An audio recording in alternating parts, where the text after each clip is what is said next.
Halo semuanya, video ini menceritakan tentang sebuah rumah kosong di tengah hutan. Semoga cerita ini bisa menghibur kalian semuanya. Sebelum lanjut ke ceritanya, mohon dukungannya untuk subscribe, like, dan share. Kami doakan kalian semua dimudahkan semua urusannya. Amin. Di sebuah desa kecil yang terletak di tepi hutan lebat, ada cerita yang selalu membuat penduduk desa merinding. Hutan itu dikenal sebagai hutan kelam, dan di dalamnya terdapat sebuah rumah tua yang ditinggalkan. Dulu, rumah itu dihuni oleh sepasang suami istri, Bapak Arif dan Ibu Sari, yang dikenal sangat tertutup. Mereka tidak pernah bergaul dengan tetangga dan sering terlihat mengamati orang-orang dari balik jendela. Suatu malam, desa itu diguncang oleh berita mengerikan.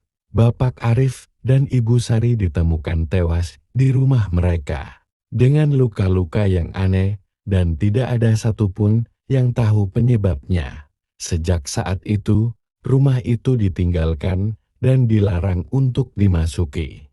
Namun, cerita tentang arwah mereka yang gentayangan mulai menyebar di kalangan anak-anak remaja di desa. Setelah bertahun-tahun berlalu, sekelompok remaja yang terdiri dari 5 orang, Dika, Rina, Joni, Lila, dan Andi, memutuskan untuk menjelajahi rumah tua itu. Mereka sangat penasaran dan ingin membuktikan bahwa semua cerita seram itu hanyalah omong kosong. Malam itu, mereka berkumpul di rumah Dika dan merencanakan perjalanan mereka ke hutan kelam. Malam menjelang, bulan purnama menerangi jalan setapak menuju hutan. Mereka membawa senter, kamera, dan keberanian yang menggebu-gebu. Saat memasuki hutan, suasana mulai berubah. Angin berbisik melalui pepohonan, seolah memperingatkan mereka untuk berhenti. Namun, rasa ingin tahu mereka lebih kuat dari rasa takut. Setelah berjalan cukup lama, akhirnya mereka tiba di depan rumah tua yang terlihat angker. Pintu kayunya sudah lapuk dan jendelanya dipenuhi debu. Dika yang paling berani mendorong pintu dan masuk ke dalam. Ruangan itu dipenuhi dengan debu dan udara terasa berat. Mereka menyalakan senter dan mulai menjelajahi setiap sudut. Rina menemukan foto-foto lama di dinding. Salah satunya menunjukkan Bapak Arif dan Ibu Sari sedang tersenyum. Namun, ada sesuatu yang aneh di wajah mereka. Senyum itu terlihat dipaksakan dan mata mereka tampak kosong. Tiba-tiba, suara berderit terdengar dari lantai atas. "Apakah kau mendengar itu?" tanya Joni, wajahnya pucat. "Ya, sepertinya ada sesuatu di atas," jawab Lila, sedikit ragu. Mereka berbisik satu sama lain, tetapi rasa penasaran mengalahkan ketakutan. Mereka naik ke lantai atas. Langkah kaki mereka bergema di koridor yang gelap. Di salah satu ruangan, mereka menemukan sebuah lemari kayu besar yang terkunci. Dika, dengan semangatnya, mencoba membuka kunci itu. Dan setelah beberapa usaha, lemari itu pun terbuka dengan bunyi yang nyaring. Di dalamnya, mereka menemukan buku tua yang sudah hampir hancur. Saat Dika membuka halaman pertama, tulisan-tulisan aneh muncul, seolah-olah memperingatkan mereka untuk berhenti. Namun, rasa ingin tahunya lebih besar dan ia mulai membacanya keras-keras. Ketika bulan purnama bersinar, jiwa-jiwa terjebak akan bangkit. Jangan biarkan mereka mendekat, atau kalian akan menjadi bagian dari mereka. Mendengar itu, Lila merasa ada sesuatu yang salah. "Kita harus pergi sekarang," katanya.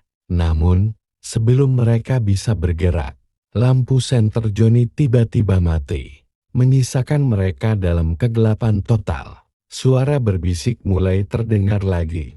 Lebih keras kali ini, "Keluarlah." Dengan panik, mereka mulai berlari menuju tangga. Tetapi tiba-tiba, Andi berhenti. "Tunggu, ada yang mengikutiku," teriaknya, menatap ke belakang dengan wajah ketakutan. Mereka semua berbalik. Dan saat itulah mereka melihat bayangan gelap melintas cepat di dinding. Dika berusaha menenangkan semua orang. "Itu hanya imajinasi kita, pasti," ujarnya. Meski ia sendiri merasa tidak nyaman. Namun, saat mereka berlari keluar, mereka merasakan hawa dingin yang menusuk, seolah ada sesuatu yang mengikuti mereka. Ketika mereka mencapai pintu depan, Rina terjatuh. Di saat itu, mereka mendengar suara tawa keras yang membuat darah mereka membeku. Lila dan Joni menarik Rina untuk bangkit. Tetapi Rina menatap ke arah rumah dengan mata yang terbuka lebar. "Apa itu?" Suaranya bergetar. Dari balik jendela, mereka melihat dua sosok, Bapak Arif dan Ibu Sari, berdiri dengan senyum lebar yang menyeramkan. Wajah mereka pucat dan mata mereka tampak berapi-api, seakan mengundang mereka kembali ke dalam kegelapan. Tanpa berpikir panjang, mereka berlari menjauh dari rumah itu. Tidak pernah sekalipun menoleh ke belakang. Mereka hanya berhenti ketika mencapai pinggir hutan. Napas mereka terengah-engah. Beberapa hari setelah kejadian itu, para remaja mulai merasakan dampak dari pengalaman mereka. Rina sering terbangun di tengah malam, merasakan sosok-sosok di dekatnya. Dika menemukan gambar-gambar aneh di ponselnya, meskipun ia tidak ingat mengambilnya. Andi bahkan mulai mendengar suara-suara bisikan setiap kali ia sendirian. Setiap malam, hutan itu semakin kelam, seolah arwah Bapak Arif dan Ibu Sari semakin kuat. Akhirnya, satu persatu dari mereka mulai menghindari satu sama lain, terjebak dalam ketakutan dan kegelapan yang menyelimuti pikiran mereka. Suatu malam, Rina memutuskan untuk kembali ke hutan, ingin menghadapi ketakutannya.